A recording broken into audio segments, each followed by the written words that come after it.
물론 그 다른 직업도 힘들지만요. 이제 변호사 생활하면서 힘든 점을 우선 네 가지를 제가 한번 정리를 해봤습니다. 물론 이게 뭐 일반화할 수는 없지만 제 그냥 경험상 제 주위에 이제 변호사들도 보고 해서 느낀 점을 적어봤는데요. 요약해봤는데 변호사 생활하면서 힘든 점 우선 네 가지. 첫 번째 이제 올라운드 플레이어가 된다는 거고, 두 번째 업무 강도가 강한 점, 세 번째 의뢰인 상대하기가 좀 힘들죠. 네 번째 그 변호사 수입이 좀 힘들죠. 이렇게 정리를 해봤습니다. 첫 번째 이제 올라운드 플레이어가 해야 된다는 거는 이제 뭐 변호사는 이제 영업도 해야 되고 상담도 해야 되고 이제 글도 써야죠. 서면 작성도 해야 되고 재판 가서 그래도 말도 잘해야 되고 재판도 잘해야 되고 뭐 이런 게 있습니다.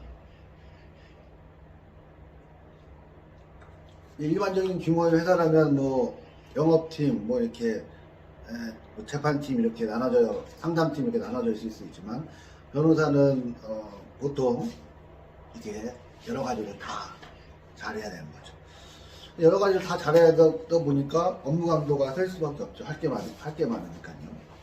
그래서 제 주변에 보면 야근은 많이들 하시는 것 같고, 뭐 주말에 나와서 뭐 일하시는 분들도 종종 있고, 저도 지금 토요일에 나와서 유튜브 찍고 있지 않습니까? 유튜브도 뭐 일종의 일이죠. 연휴에도 뭐 이렇게 나와서 일하시는 분들도 있고, 뭐 그렇죠. 영업을 잘하면 뭐 사람 만나서 이렇게 할 수도 있고, 사람 만나서 술 먹으면서 영업도 하고, 또 요새는 뭐 인터넷 강의도 많이 하죠. 그래서 블로그에 또 글도 막 써야 되고, 또 요즘에 변호사들도 이제 유튜브 많이 하시죠. 저도 저는 뭐 유튜브 취미 겸 광고 겸 뭐 겸사겸사 하고 있는데, 아무튼 유튜브도 해야 되는 거고, 또 글도 자주 써야죠. 글도 뭐 매일 써야 되고, 이틀에 한 번 뭐 매일 이렇게 글도 맨날 써야 되고, 글 쓰는 게 쉽지가 않잖아요.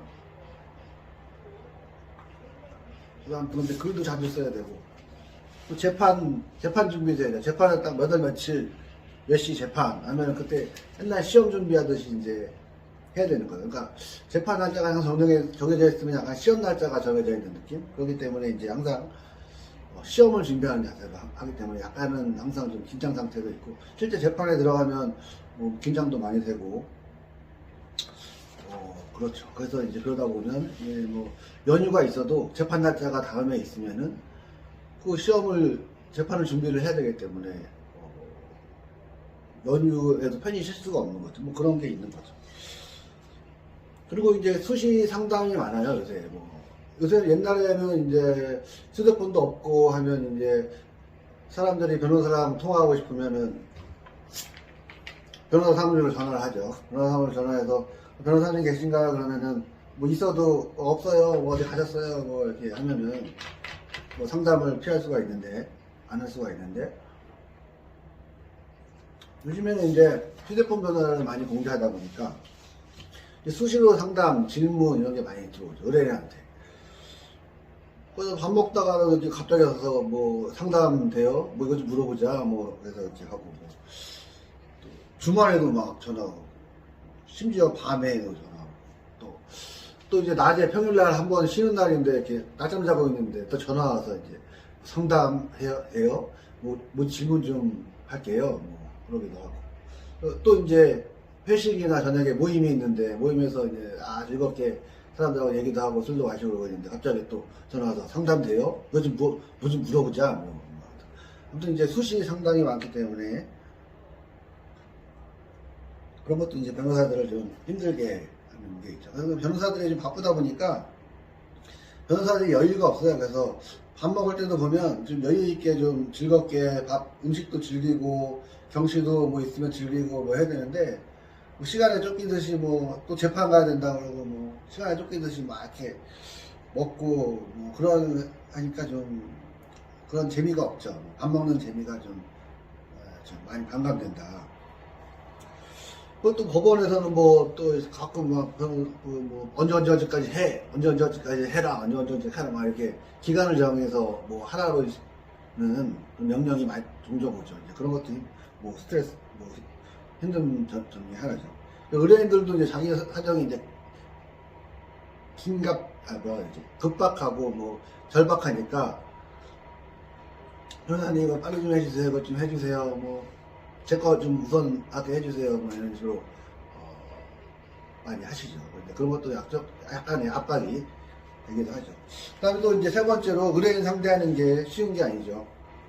의뢰인도 이제 다양한 의뢰인이 있고, 또 의뢰인도 지금 어떻게 보면 이제 대립각에 있는 사람이잖아요. 민사소송에 보면 원고와 피고 중에 한쪽이고, 또 이제 형사사건 같은 경우는 가해자 피해자 중에 또 한쪽이고, 그러니까 이게 상대방과 싸우는 대립각에 있는 사람이기 때문에 스트레스도 많고 이제 막 그런 상태죠. 그렇기 때문에 이제 이거를 잘 뭐라 해야 되나 보듬어줘야 되나? 아무튼 이렇게 잘 달래고 이러면서 이렇게 하는 게 쉬운 것도 아니에요. 그러니까 그런 것도 뭐 그래서 의뢰인 상대하는 거 되게 힘들어하는 사람 변호사들도 있고요. 그리고 이제 또 의뢰인 중에서는 실제 좀 사기 기질이 많다거나 실제 나쁜 일을 저지르는 기질이 많다거나 이런 사람들은 또 나쁜 일을 저지르는 사람들이기 때문에 또 좀 더 상대하기 어려울 수도 있죠. 그런 면이 있고. 또 이제 마지막으로 이제 변호사 수입이 힘든데, 옛날 변호사들은 뭐 뉴스 보면 뭐 많이 벌었던 것도 같아요. 근데 저는 옛날 변호사가 아니고 저는 변호사 아니고 10년 정도밖에 안 됐기 때문에. 근데 요즘 변호사는 제가 주변에 보고 그러면은 그렇게 많이는 못 본 것 같아요. 그러니까 이제 변호사 뭐 요새 힘들다 해도 사람들은 변호사가 뭐가 힘드냐 뭐 전문직인데 잘 벌지 그러면서 막 하는데 진짜 힘든 것 같아요. 제가 볼 때 이제 주변에 봐도 부익부 양극화가 확실히 돼가지고 부익부 빈익빈이죠. 이제 한 상위 한 15%? 제 생각에 한 15% 정도는 그래도 꽤 잘 벌고 일반 사람보다 잘 벌고 하는 것 같은데, 나머지 85%는 뭐 일반적인 수준이거나 아니면 더 못 버는 수준. 그것도 뭐 변호사도 이제 일종의 사업이죠, 사업. 보통 물론 월급 받는 사람들도 있지만 변호사들은 대부분 월급 받는 게 아니라 자기가 벌어서 개인 사업처럼 이렇게 하는 사람들이 많기 때문에 개인 사업이 원래 힘들잖아요. 그래서 이제 보다 보면 이제 지금 힘들어하는 사람들이 그러니까 80% 하위 80%는 일반적인 수준으로 벌거나 아니면 그것보다 못 버는 사람도 꽤 많다라는 생각이고요. 이렇게 네 가지 정리해봤고요. 또 뭐 기타로 이제 또 지인 사건 패소하면 지인과 관계가 안 좋아질 수 있다는 단점이 있어요. 또 이제 그래서 지인 사건을 일부러 안 맡는 변호사도 있고요. 그래서 지인 사건을 맡으면 이제 사건의 과정을 잘 소통해가면서 만약에 패소를 하더라도 지인과 관계가 나빠지지 않도록 잘 관리할 필요가 있습니다. 뭐 기타 또 변호사들 뭐 힘든 점도 더 많이 있는 것도 같고, 그건 일단 이렇게 크게 네 가지로 한번 정리를 해봤습니다. 생각나는 대로 한번 정리를 해봤습니다. 안녕.